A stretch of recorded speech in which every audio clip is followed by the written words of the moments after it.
Good morning and welcome again to the Hannover Messe Hydrogen Fuel Cells Batteries Group exhibit. My name is Robin and this morning I will be speaking with Nikolas Iwan, Managing Director at Hydrogen Mobility Deutschland. Thank you very much for joining us. Hi. Thank you. Good morning. Morning. Thank you. So our topic today is called Our Mission, Hydrogen Infrastructure in Germany. So can you please tell us a little bit about Hydrogen Mobility Deutschland and what it is that you do? Yes. So thanks for the opportunity to speak here. Thank you, Robin. Thank you. Hydrogen Mobility Germany is actually a very interesting company. It's a joint venture of 6 big companies. We have as shareholders Air Liquide, Daimler Linde, OMV, Shell and Total. And our mission, as you see in the headline, as I see on my t-shirt, is to build the infrastructure in Germany. Yes. I think actually our mission, however, goes beyond that. So I would rather say our mission is to enable the hydrogen business in Germany. And I think we have done a good job if in 2020 we see us on a steep growth curve with the hydrogen business and transport. Fantastic. And so how is it that you decide, that Hydrogen Mobility decides on where to build your stations? So when I started, about 1 year ago actually, almost exactly 1 year ago, I inherited a strategy which was based on a wealth of data analysis McKinsey actually did. And the strategy was and is still to build stations in 7 metropolitan areas in Germany. So McKinsey has figured out that in the future, in some years, many hydrogen customers will pop up in Hamburg, Berlin and 5 other metropolitan areas in Germany. And probably also they want to go around and move from one to the other city through the highways. So our strategy is very much centered around these 7 areas. However, we figured out that we also need to, in parallel, take care that there's actually a business going on at our stations. And even though I don't doubt that McKinsey had some good reasons to conclude what they concluded, we started putting emphasis on a second, still small but growing pillar of our strategy. A few weeks ago, we launched a call for bids, and we asked everybody in Germany to apply for a hydrogen station. And the winner with the best demand-based concept, so the one who promised and reliably promised most demand for a station, would actually get a station. And that was quite successful. We received 30 concepts, and 3 of them are actually currently in the last round. And we have invited them to Berlin in 2 weeks. And one of them will win a station. And I believe that this will become more important in the next years, so that we focus, besides the central planning approach, we focus on where we actually can build business around stations. And this will be announced in about 2 weeks' time? Or so? So in 2 weeks' time, there are the final interviews, and I would say in 3 weeks' time, to be fair, give us a bit of time for the assessment. We'll announce the winner on our webpage. Yes. Okay, so stay tuned, 2 to 3 weeks. Can you make an argument about the cost that there is to build the infrastructure? Yeah, well, I could talk hours about the argument of cost. It is often argued that hydrogen infrastructure is so expensive. And indeed, the first step into an hydrogen infrastructure is expensive, because a station still costs us around $1 million or a bit more, even though we expect this cost to decline quite tangibly over time in the next years when we see a bigger scale. However, what you have to figure out is that this station is quite a powerful station. So it's not comparable to a charging station, for instance, or not even to a supercharger, because at this station you can actually refuel many hundreds of cars. When you take this into account, then the stations are actually not so expensive as many think. So it's cost effective. Where is hydrogen in comparison to batteries, in your opinion? Well, if you look at the press, then we are far behind. But if you dig a little deeper and look through the the trends and these sometimes volatile hypes which we see, then I see that there has been a lot of progress in the past years. So real, tangible progress in hydrogen. There has been a lot of standardization going on. There has been a lot of technological development on the fuel cell side, which brought down cost. And I think hydrogen is much better positioned than you think if you open an ordinary, let's say, newspaper. Yes. And if you have looked just at the past 2 weeks, there were quite visible signs that the trend may be at a turning point. For instance, a few days ago, I read that Amazon in US will concluded a big contract with Plug Energy, and they will supply how do you call these things, forklifts, I think, yes, for 11 logistics centers in US. And there are many such news which actually show that hydrogen is not only a topic in transport or personal car fuel transport, private transport, but in many other areas. And I think we will see more news of that sort in the coming years. In the very, very close upcoming years. As far as challenges for the politics of building the infrastructure, what challenges do you see there? Well, the first challenge is to pick the right location, indeed, because as you know, we don't have so many hydrogen cars in Germany, and of course there's always this dilemma that you can't expect many customers to buy a car if there are no stations. But on the other hand, you can't build 1,000 stations if there are no cars. So this is really the challenge we face, and in Berlin, in our office, we have created a lot of tools to actually pick the right location. The most powerful tool has become the very old-fashioned map. So we have a big map on the wall where we spend a lot of time actually thinking about Germany and how to cover this big country with only 100 stations until the end of 2018. But then you figure out if you assume that our customers will not reasonably expect a fuel station at every corner, like today with these 14,000 petrol stations, and if you assume that they are ready to drive 10-15 minutes more, then you can actually do quite a lot with only 100 stations. So this is challenge number one. Yeah. Then there are all sort of challenges along the project. For instance, for many cities, building a hydrogen station and approving it is still a relatively new process. So it takes them a bit of time to dig into the details with us and learn about safety and distances and everything else. So the first station in a city sometimes takes a bit longer. So you find that it's sort of like difficult to convince people? Not so much to convince people that hydrogen is a good idea. It is actually quite a powerful idea, and I often find that people get easily infected by that idea. It's more about the complexity around it. There are of course safety concerns. So we need to engage authorities and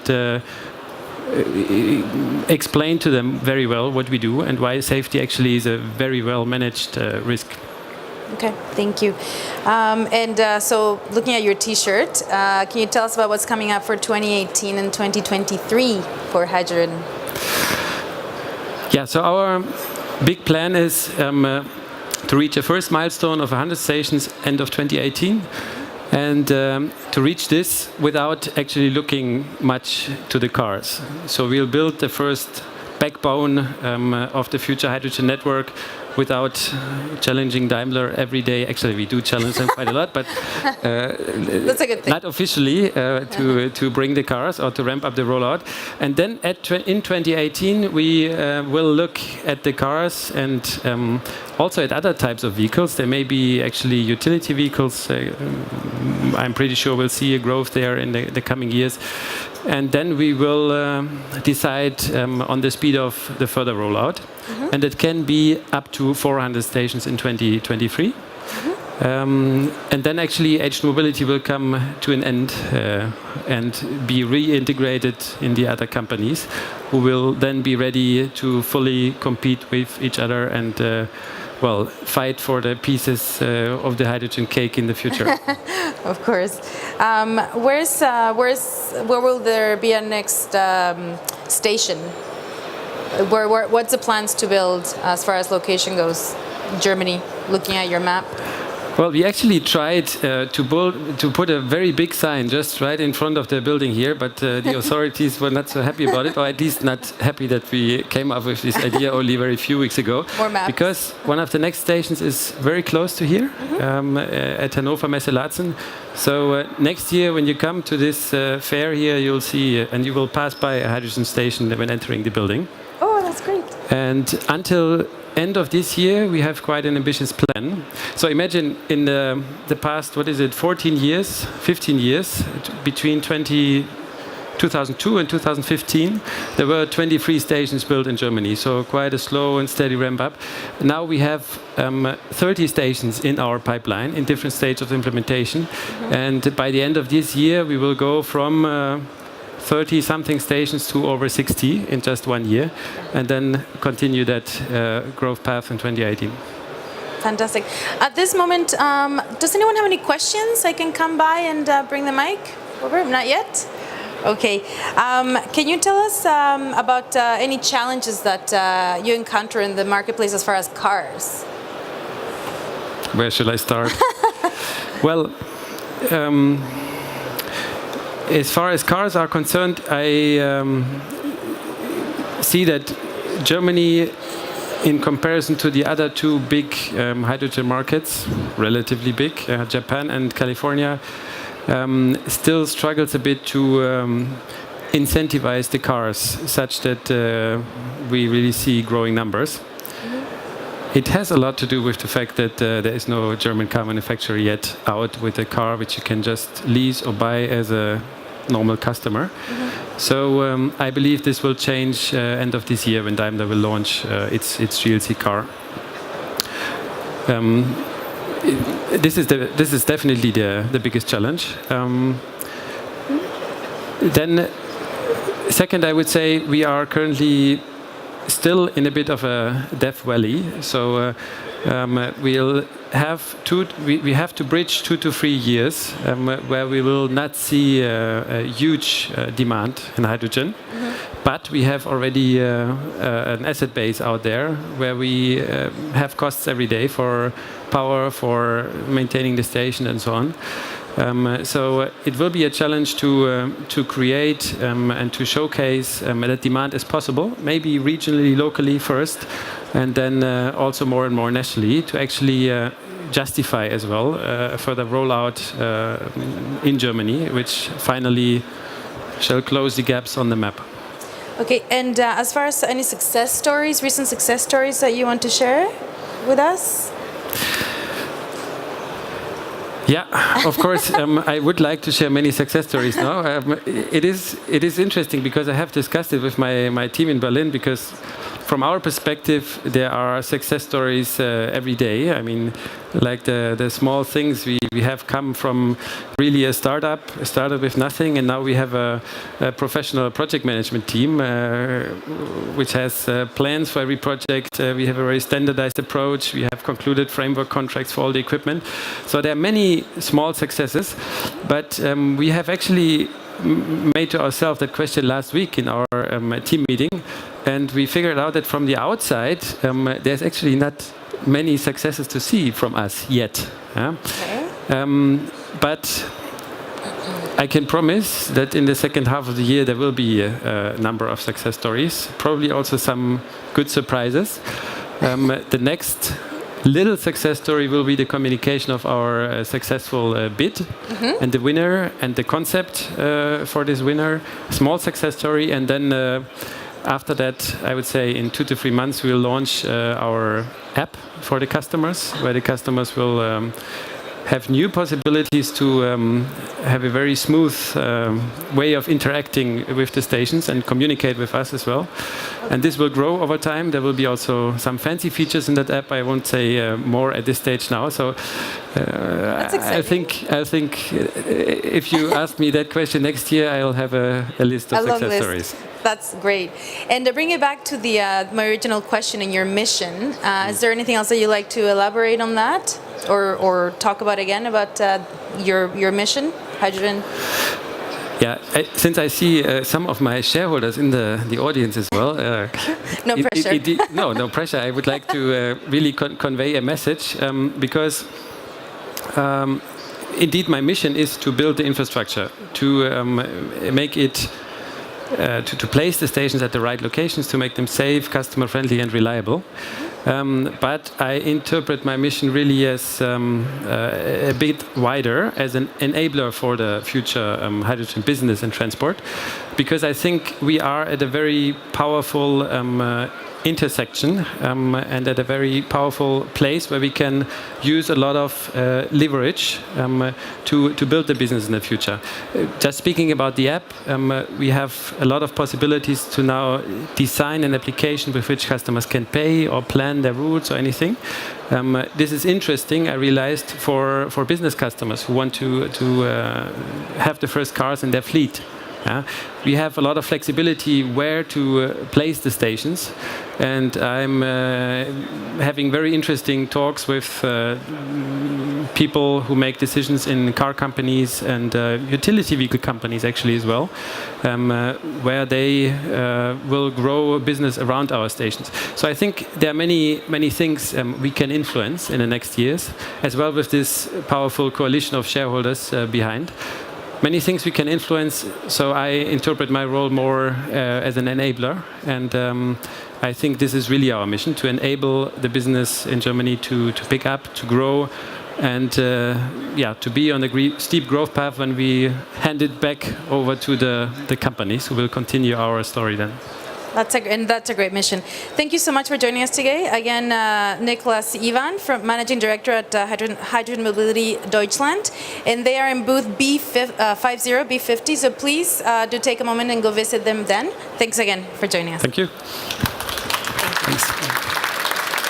And up next, I have my colleague Brian coming up to discuss the topic Convian's first 50 kilowatt SOFC system, C50, using CFY stacks delivered by Fraunhofer, IKTS, and Plan C. Thank you very much.